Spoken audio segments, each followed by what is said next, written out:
ക്രിസ്തുയേശുവിൻ്റെ പരിശുദ്ധ നാമത്തിന് മഹത്വം ഉണ്ടാകുമാറാകട്ടെ. ദൈവത്തിൻ്റെ വചനത്തിൽ മനുഷ്യർക്കുണ്ടാകുന്ന അല്ലെങ്കിൽ ഭക്തന്മാർക്കുണ്ടാകുന്ന ആത്മീക രോഗങ്ങളെക്കുറിച്ചാണ് നമ്മൾ ചിന്തിക്കുന്നത്. ഒന്നാമത്തെ ഒരു വിഷയമാണ്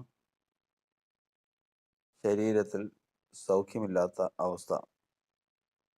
ഭൗതിക ജീവിതത്തിൽ മനുഷ്യർക്ക് ശരീരത്തിന് അസുഖം ഉണ്ടാകുക എന്നുള്ളത് സ്വാഭാവികവും പതിവായി ഈ ലോകത്തിലെ ജഡത്തിൽ ജീവിക്കുന്ന മനുഷ്യൻ അനുഭവിക്കുന്ന ഒരു കാര്യവുമാണ്.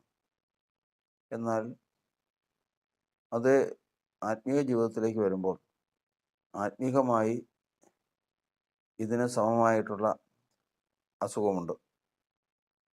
അതാണ് നമ്മൾ ഇന്ന് 38-ാം സങ്കീർത്തനം 3-ാം വാക്യത്തിൽ വായിക്കുന്നത്.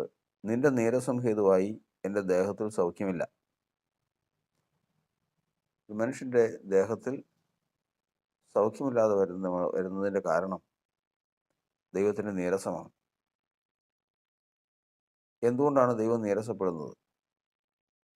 അതിനെക്കുറിച്ച് നമ്മൾ പഠിക്കുന്നത് പ്രകാരമാണ്. എബ്രായ ലേഖനം 3-ാം അധ്യായത്തിൻ്റെ 8-ാം വാക്യത്തിൽ, ഇന്ന് നിങ്ങൾ അവൻ്റെ ശബ്ദം കേൾക്കുന്നുവെങ്കിൽ മരുഭൂമിയിൽ വെച്ച് പരീക്ഷാ ദിവസത്തിലെ മത്സരത്തിൽ എന്ന പോലെ നിങ്ങൾ ഹൃദയം കഠിനമാക്കരുത്. അവിടെ വെച്ച് നിങ്ങളുടെ പിതാക്കന്മാർ എന്നെ പരീക്ഷിച്ച് 40 ആണ്ട് എൻ്റെ പ്രവൃത്തികളെ കണ്ടിട്ടും എന്നെ ശോധന ചെയ്തു. അതുകൊണ്ട് എനിക്ക് ആ തലമുറയോട് നീരസമുണ്ടായി. ദൈവത്തിൻ്റെ വചനത്തിൽ നമ്മൾ പഠിക്കുന്നത് ദൈവത്തെ പരീക്ഷിക്കുക. ഇസ്രായേൽ മക്കൾ മിസ്രയീമിൽ നിന്ന് പുറപ്പെട്ടു വരുമ്പോൾ അവർ അധികം പേരും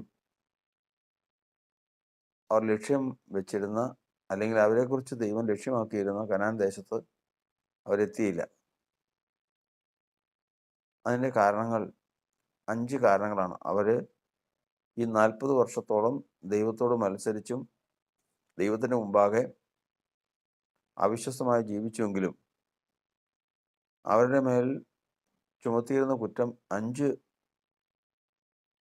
വിഷയങ്ങളായിട്ടാണ്, 5 കാര്യങ്ങളായിട്ടാണ് 1 കൊരിന്ത്യർ ലേഖനം 10-ാം അധ്യായത്തിൽ കൊടുത്തിരിക്കുന്നത്.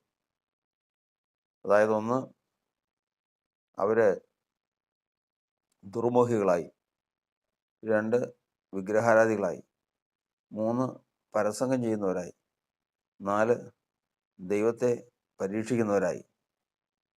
5, ദൈവത്തോട് പിറുപിറുക്കുന്നവരായി.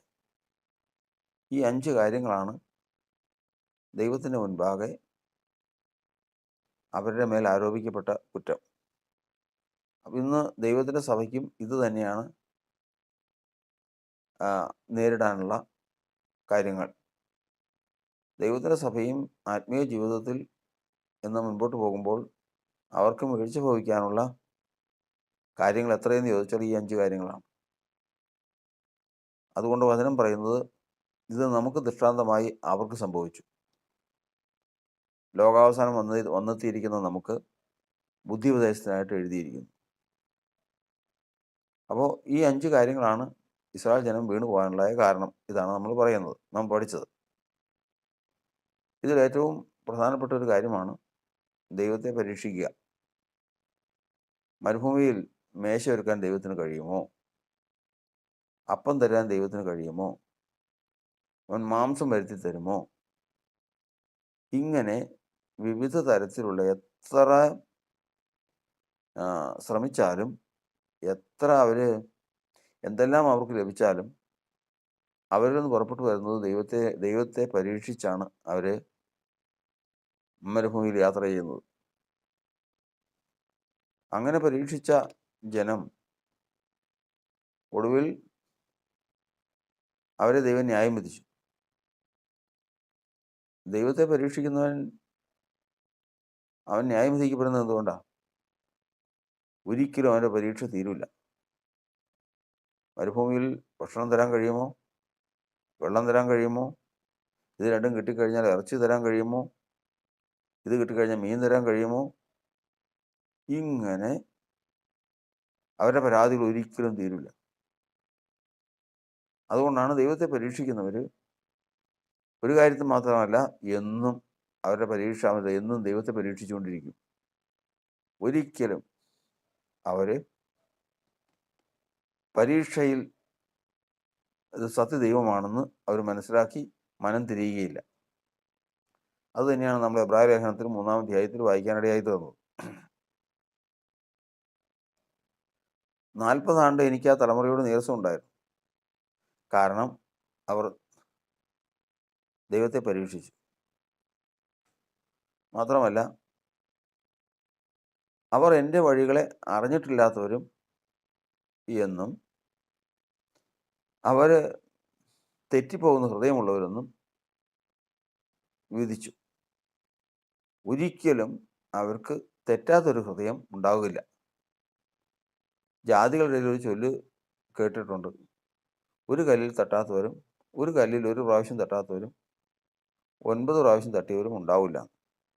കാരണം ഒരു പ്രാവശ്യം തട്ടിക്കഴിയുമ്പോൾ അടുത്ത പ്രാവശ്യം സൂക്ഷിക്കും.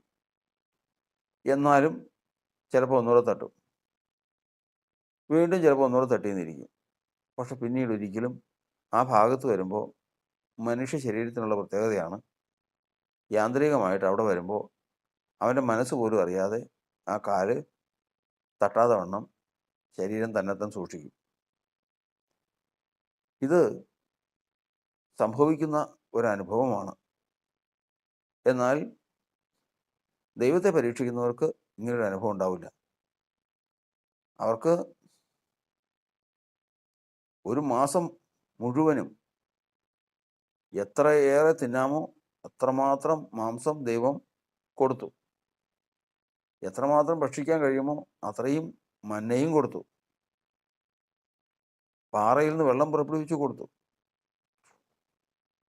ഇതൊക്കെ ദൈവത്തിന് തരാൻ കഴിയുമോ എന്നുള്ള ചോദ്യമായിരുന്നെങ്കിൽ ഇത് മൂന്നും കിട്ടിയപ്പോൾ പരീക്ഷ തീരണ്ടേ?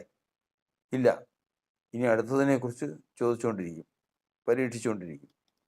അപ്പം ദൈവത്തെ പരീക്ഷിക്കുന്നതിൻ്റെ പ്രത്യേകത എന്ന് പറയുന്നത് ഒരിക്കലും തീരില്ല.